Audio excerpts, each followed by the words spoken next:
It was only a matter of hours after the first plane hit the World Trade Center on 9/11 that we were told who to blame. I hope we do not compound this tragedy by reaching out to make accusations before the FBI and the CIA inform us of what happened. That is exactly what happened, of course, after the Oklahoma City bombing. The highest degree of probability associated with this attack, which had remarkable coordination and logistical sophistication, would be Osama bin Laden's Al-Qaeda group.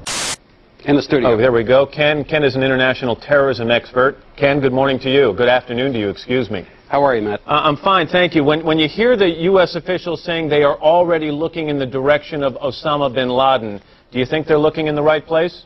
I think so. Matt, I mean, the sophistication of this attack, the fact that it was elaborately planned.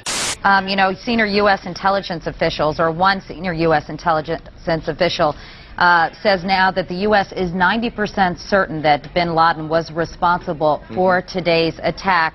Would you concur with that conclusion? I think that's a very good possibility. You have to look at who has the organization and who has the capability to do something like this. And of course, bin Laden's Al-Qaeda organization has to be right at the top of the list. Right now, suspicion focuses on Osama bin Laden, but first things first. The FBI is combing the wreckage for evidence, and all U.S. military bases and embassies are at the highest state of alert. Now, we are told from sources earlier today that senior administration officials told key members of Congress that they are, quote, certain, based on the evidence they have gathered so far, confident, I'm sorry, not certain, confident, based on the evidence gathered so far, that people and organizations associated with Osama bin Laden are responsible for this. But coming out of the National Security meeting tonight, I was told by a senior administration official they do not want to jump to conclusions here. The administration will say nothing publicly about that. This official saying, quote, we're going to take a little time to sort this out. So the president being brief. Many of us in the Western world knew little or nothing about Osama bin Laden and his shadowy Al-Qaeda terrorist network before watching the tragedy of September 11th, 2001 unfold in real time on our television screens. Some had heard bin Laden's name before in connection with the financing of high-profile terrorist incidents, like the 1998 U.S. Embassy bombings in Africa, or the bombing of the USS Cole in 2000. But a more detailed understanding of this man, his background, and the network of Islamist jihadists we are told he is directing, remains largely the purview of South Asian scholars, counterterrorism experts, and government officials. Understandably, in the days and weeks following those horrific events, a traumatized public turned to these experts to make sense of what they had just witnessed.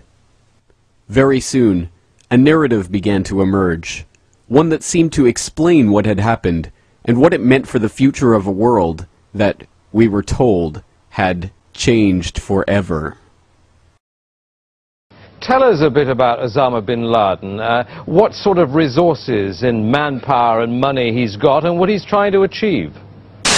What is Osama bin Laden? Is he a politician? Is he a warrior? Is he a preacher? A little of all? A little of all, I think, sir. He's a millionaire Saudi businessman believed to be living in exile in Afghanistan. He controls and finances Al-Qaeda, an umbrella network of Islamic militants. He is a very soft-spoken man, a man of eloquence. And he's vowed to destroy the United States. He's clearly someone... What we must remember, though, is that this story, this understanding of our world, which was largely constructed for us in those first chaotic hours after the attacks, and which has remained largely unchanged to this day, only appears monolithic and unchallenged because it has been presented to us in a carefully constructed series of sound bites and interviews with official sources. The events of 9/11, like all major events in our 24/7 network news world, have become a mediated experience. We have been told how to understand these events by the same editors, executives, and media moguls that so obviously failed in their duties in the run-up to the war in Iraq. The truth is that the story of Al-Qaeda is much more complex than we have been led to believe. That Osama bin Laden is at best the dupe of Western intelligence forces and likely their collaborator. That he may in fact have died shortly after 9/11. And that his all-pervasive Al-Qaeda organization, with its alleged link to seemingly every terrorist incident in the world today, is in fact a media creation. A childlike simplification of a complex web of organizations led and populated by double agents and fictitious characters. The truth is that Al-Qaeda, as we have been led to understand it, does not exist.